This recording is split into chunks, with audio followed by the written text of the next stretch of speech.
6:30 बजे सो के उठी हूँ और अभी बज रहे 8। बस ब्रश लेके निकली हूँ बाहर और सारे सामान वगैरह देख रही थी, मतलब जो हमारी होने वाली दुल्हन को दिया जाएगा और उसके ससुराल में। और यहाँ पे देखो पंडाल वगैरह सब कुछ बन गया है। ये घर आपको याद है, ये है मेरी मूव फैमिली का घर, लेकिन ये थोड़ा सा ना अभी मतलब खाली, मतलब वो लोग तो अभी है नहीं तो खाली था। तो यहाँ पे ये सारा चेयर वगैरह, टेबल और सारे जो खाना जिसमें बनेगा वो सब कुछ यहाँ पे रखा हुआ है। यहाँ पे बनने वाला है खाना। सुबह सुबह जो खाना बनाने वाले हैं वो आ गए हैं। और ये देखो यहाँ पे चूल्हा बना हुआ है, नाश्ता। ये देखो यहाँ पे चूल्हा भी बन गया है सुबह सुबह, और यहाँ पे नाश्ते के लिए घुगनी बनने की प्रिपरेशन हो रही है। और यहाँ पे देखो ये सारा ना बैठने के लिए बना हुआ है, मतलब जो बाराती आएंगे वहाँ पे। यहाँ पे और कपड़ा वगैरह लगेगा। यहाँ पे सारे लेग नियम होने वाले हैं। वहाँ पे आ गया है सुबह सुबह फिश, चलो देखते हैं।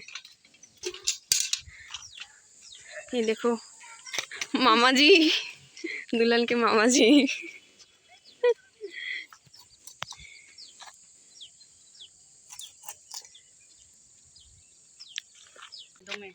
एंड गाइस ये देखो कौन है, दादू।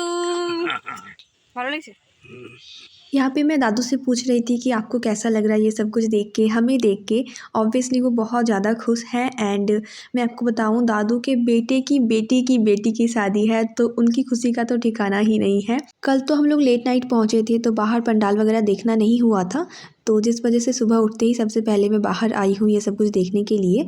एंड यहाँ पे चलो फ़िश अभी ले रहे हैं और मैं अभी जाऊँगी ब्रश करने के लिए। निशु आई है, निशु मेरी नानी के घर में रह रही है अभी। ये देखो हमारे ज्ञान बेबी यहाँ पे सो रहा है। ज्ञान का मामा गई है। यहाँ पे हमारी अर्शी बेबी सो रही है। और ये है हमारी आलसी आलसी दुल्हन।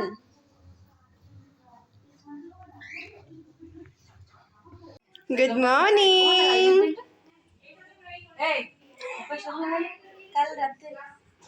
ये देखो ये उठ नहीं रहा है। और मेरी शादी को 7 साल हो गए हैं और 7 साल में ना मेरे ससुराल साइड पे मैं ये पहली शादी अटेंड कर रही हूँ। मेरे देवर की शादी पे लास्ट मोमेंट पे नहीं आ पाई थी, आपको पता ही है, ब्लॉग वगैरह बनाया था उस टाइम पे मैंने। अच्छा, बंगालीज में भी ना सबके अलग अलग रिचुअल्स होते हैं शादी के, तो मेरे ससुराल साइड पे रिचुअल्स थोड़ा सा अलग है मेरी ननद के साइड से। तो यहाँ पे शादी हो रही है बट सारे जो भी रिचुअल्स हैं ना उनके अपने वहाँ के ही होंगे।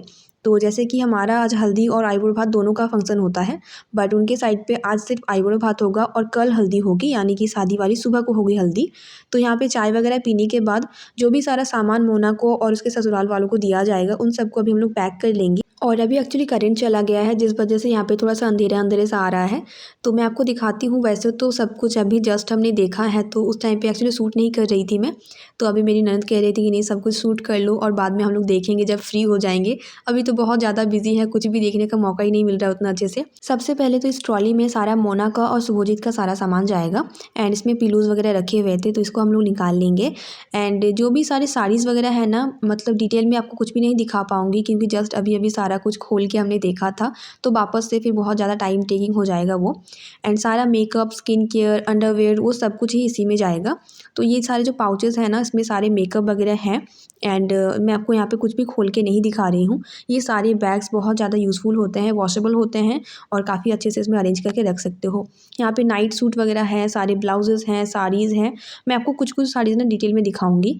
ये एक शॉल है रेड कलर का एंड लहंगा है उसकी मेहंदी के लिए। एंड जितने भी साड़ीज़ उसने अपने लिए पिक किए हैं वो सारे मोस्टली बनारसी सिल्क या फिर सिल्क तौसर के ऊपर था। सबका कलर बहुत ही ज़्यादा वाइब्रेंट है जो कि न्यूली मैरिड गर्ल के ऊपर काफ़ी अच्छा लगेगा। यहाँ पे आपको मैं ग्रीन और रेड कलर की साड़ी दिखा रही हूँ, कॉन्ट्रास्ट साड़ी है ये तौसर सिल्क के ऊपर। तो मोस्टली पूरी बॉडी जो है वो ग्रीन है और जो पल्ला है वो है रेडिश पिंक कलर का, बहुत ही प्यारा सा कलर है ये। इसके अलावा एक साड़ी था येलो कलर का, एक डार्क ब्लू कलर की साड़ी है जो कि उसके ऊपर आई एम श्योर बहुत ज़्यादा प्यारी लगेगी। एंड एक है पिंक कलर की साड़ी मजेंटा पिंक के ऊपर। एंड दो एक कॉटन की साड़ीज़ भी हमने रखी थी इसमें। एंड इसके अलावा सारे जो भी शुभजीत को देने वाले कपड़े वगैरह थे वो सब भी इसी में रखे थे। जितने भी मेकअप, स्किन केयर, उसके हेयर टूल्स वो सब कुछ हमने इसी बैग में पैक कर लिया था। टॉवल्स वगैरह भी इसी में थे। सबसे स्पेशल और सबसे ब्यूटीफुल साड़ी अभी मैं आपको दिखाती हूँ जो कि है शादी की बनारसी साड़ी। अब तक जितने भी साड़ी साड़ीज़ आपके साथ शेयर किया है उन सब के साथ बनारसी के साथ सिल्क का भी टच था। बट ये होता है हम बंगालीज़ का ऑथेंटिक बनारसी साड़ी, जो कि बहुत ज़्यादा स्पेशल होता है, काफ़ी हैवी होता है, थोड़ी कॉस्टली भी होती है। एंड ये है उसके साथ मैचिंग ब्लाउज़। और ये जो चुंदरी है ना, बहुत पहले से ही मोना की मम्मी ने संभाल के रखा था उसके शादी के लिए। अगेन और एक साड़ी है मस्टर्ड येलो कलर के साथ पिंक जरी वाला बॉर्डर और उसके साथ है ब्रोकेट ब्लाउज। ये तो हो गई सारी साड़ीज़ जो कि मोना के साथ अभी जाएंगे। इसके अलावा और कुछ सामान है, जैसे कि ये रेड कलर का जो साड़ी आपको दिख रहा है ऊपर, इसके नीचे जितने भी सारे ट्रेज है ना, उसमें सेम साड़ीज़ हैं बट अलग अलग सा कलर कॉम्बिनेशन के साथ है। ये सारी साड़ीज़ जाएगा मोना के ससुराल वालों के लिए। ऐसा नहीं है कि सिर्फ हम लोग भेज रहे हैं, वो लोग भी हमारे लिए सेंड करेंगे। ये एक नियम होता है, हम लोग इसको बोलते हैं पौनामी देना, यानी कि रिस्पेक्ट देना। तो हम लोग भी उनके लिए भेजेंगे, वो लोग भी हमारे लिए भेजेंगे। जो अभी ज्वेलरीज का झलक आपको दिखाया वो शादी वाली रात को पहनने के लिए है, वो हमने अलग करके रख दिया था। डिटेल में नहीं दिखा पाई क्योंकि जस्ट अभी अभी हमने सारा कुछ अरेंज किया था। सब कुछ हमने कैटेगरी वाइज डिवाइड कर लिया था। उसमें सारी ज्वेलरीज थी जो कि शादी वाली रात को पहनने के लिए है। बाकी अभी जो साड़ी ब्लाउज ज्वेलरीज पहनेंगी वो सब कुछ हमने अलग कर लिया था। मेहंदी का अलग था, हल्दी का अलग था। शादी के 8 दिन बाद और एक रिचुअल होता है जिसको हम लोग बोलते हैं अष्टमंगला। वो अपने ससुराल से वापस यहाँ पे आएंगी, कुछ लेग नियम होंगे। उस टाइम पे भी मोना के लिए साड़ी, शुभजीत के लिए ड्रेसेस, फुटवेयर वगैरह थे, तो वो सब कुछ भी हमने अलग करके रख दिया था ताकि थोड़ा इजी हो, इधर उधर ढूंढना ना पड़े। कुछ कॉटन की साड़ीज़ यहाँ पे आपको दिखाया था, वो एक्चुअली ना किसी किसी को देना होता है, इसलिए कॉटन की साड़ी ही हम लोग प्रेफर करते हैं देने के लिए। तो वो सब कुछ था। यहाँ पे और एक पंडाल बन रहा था जहाँ पे खाना पीना होगा रात को, उसके लिए हमारे लिए यहाँ पे खाना बन रहा था फिश वगैरह के साथ। बट जो लोग नॉनवेज नहीं खा सकते हैं या फिर अनियन गार्लिक नहीं खा सकते हैं, उनके लिए भी यहाँ पे अलग से खाना बन रहा था, जिसमें कि पूरी मेन्यू तो मुझे नहीं पता बट आई थिंक दाल चावल, पनीर की सब्जी, पायस, कुछ फ्राइड आइटम और रसगुल्ले थे साथ में। तो वहाँ पे बन रहा था। और यहाँ पे देखो फ़िश कट के रेडी था, तो मैं दिखा रही थी। जेठीमा से पूछा हेल्प चाहिए कि आपको, उन्होंने कहा कि हाँ थोड़ा सा उठा के लेके चलो। एंड बाकी सबके लिए इस बड़े से चूल्हे में यहाँ पे दाल बन रही है और सुबह सुबह घुगनी तो बन ही गया है नाश्ता के लिए। लंच का जो मेन्यू है ना, वो बहुत ही ज़्यादा सिंपल और बेसिक सा मेन्यू था, जिसके लिए अभी ये अंकल यहाँ पे सब्जी वगैरह कट कर रहे थे। मैं यहाँ पे शूट कर रही थी, तो मुझसे कहा कि आप यहाँ पे शूट कर रहे हो, आप क्या फेसबुक में डालने वाले हो? मैंने कहा कि नहीं, मैं फेसबुक पे नहीं, यूट्यूब पे डालने वाली हूँ। बट आई थिंक ना अभी भी बहुत सारे ऐसे लोग हैं जिनको यूट्यूब के बारे में नहीं पता है। तो फिर उन्होंने मुझसे पूछा कि यूट्यूब क्या होता है, क्या करते हैं, तो सारी बातें मैंने उनको बताई। আজকের মেনু হলো আলু বেগুন পালক শাক বড়ি দিয়ে আর মাছ হচ্ছে আর ডাল আর ভাত মাছ ভাজা করবে না হ্যাঁ তো মাছ ভাজাটা আমাকে পাক अभी मैंने जितनी भी बातें बताई ना इनको यूट्यूब के बारे में, फिर अभी ये दोनों आपस में डिस्कस कर रहे थे कि अच्छा ऐसा भी होता है क्या, यूट्यूब से कोई अर्न भी कर सकता है। बट आई एम श्योर, मतलब ऐसे बहुत सारे लोग हैं ना जिनको अभी तक नहीं पता कि यूट्यूब से अर्न किया जाता है। उनको सिर्फ लगता होगा कि यूट्यूब से वीडियोज़ देखने के लिए ही होते हैं, बट एक्चुअली इससे अर्न भी कर सकते हो।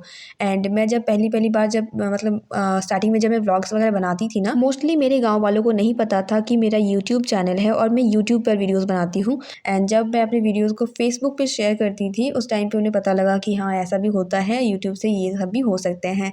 तो अभी तो मतलब मेरे गांव में भी बहुत सारे लोग, मोस्टली लोग मेरे व्लॉग्स देखते हैं, बट कुछ लोगों को अभी तक नहीं पता है कि हम करते क्या एक्चुअली फ़ोन पे। अभी मैं और पायल जा रहे थे गाँव वाले घर में।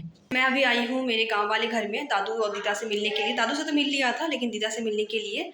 और अपने रूम में आई हूँ। जिन लोगों को नहीं पता, हमारे गांव में ना सिर्फ 2 घर हैं, तो गांव के बाहर शादी हो रही है। और ये है हमारा एक्चुअल घर, वो घर बाद में बना है।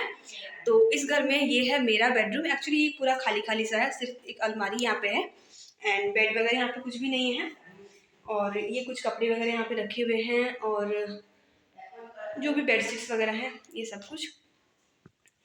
दीदा से मिलने के बाद थोड़ा सा उनके पास बैठी, उनसे बात वगैरह किया, उनको भी आने के लिए कहा। मतलब मैंने कहा कि अमित आके आपको लेके जाएंगे, बट उनकी आज थोड़ी सी तबीयत ख़राब थी, वो कल आएंगी यहाँ पे। और ये मेरे दादू होंगे जो कि अभी खाना वगैरह बना रहे थे।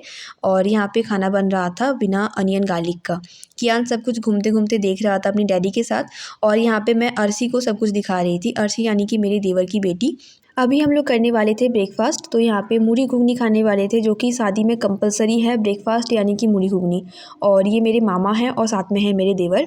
तो और तब तक ना अच्छा आयुष भी आ गया था। आयुष यानी कि मेरे काकी सास का बेटा। अभी मैं और पायल दोनों ही उसको बोल रहे थे सूट करने के लिए, और उसको ना मतलब मेरी काकी सास ने पहले ही समझा दिया था कि देखो तुम्हारी 2 भाभी है, दोनों ही तुमको सूट करने के लिए बोलेगी। तुम एक काम करना, तुम किसी का भी मत करना, क्योंकि एक का करोगे दूसरे का नहीं करोगे तो फिर वो नाराज़ हो जाएगी। तो यहाँ पे ना वो दोनों फ़ोन से ही सूट कर रहा था ताकि दोनों का दिल रख सके वो। ब्रेकफास्ट करने के बाद सबसे पहले तो हमने बच्चों को रेडी करने का सोचा, तो यहाँ पे दोनों भाई बहन को रेडी कर दिया था हमने, और दोनों काफ़ी प्यारे लग रहे थे। देन मैंने ईशान को नहलाया, उसको रेडी कराया। बच्चों ने सुबह से खाना भी नहीं खाया था क्योंकि मूढ़ी वगैरह वो लोग नहीं खाते उतना, तो उनको कुछ कुछ खाना वाना खिलाना था, वो सब कुछ कराया। ईशान ने खाया रसगुल्ला। और अब बारी थी हम दोनों जेठानी देवरानी की रेडी होने का। जब हम लोग रेडी होके निकले, सबका बस एक ही कहना था, वो क्या, वो मैं आपको नेक्स्ट ब्लॉग में बताऊंगी। नेक्स्ट ब्लॉग में आपको मेरा आईब्रो भात लुक भी देखने को मिलेगा। तो till then take care, bye bye. जल्दी ही मिलते हैं नेक्स्ट ब्लॉग के साथ। आई होप कि आपको ये छोटा सा व्लॉग अच्छा लगा है। व्लॉग में अगर कुछ भी अच्छा लगा हो तो लाइक ज़रूर करना। मिलते हैं बहुत ही जल्दी नए व्लॉग के साथ। बाय।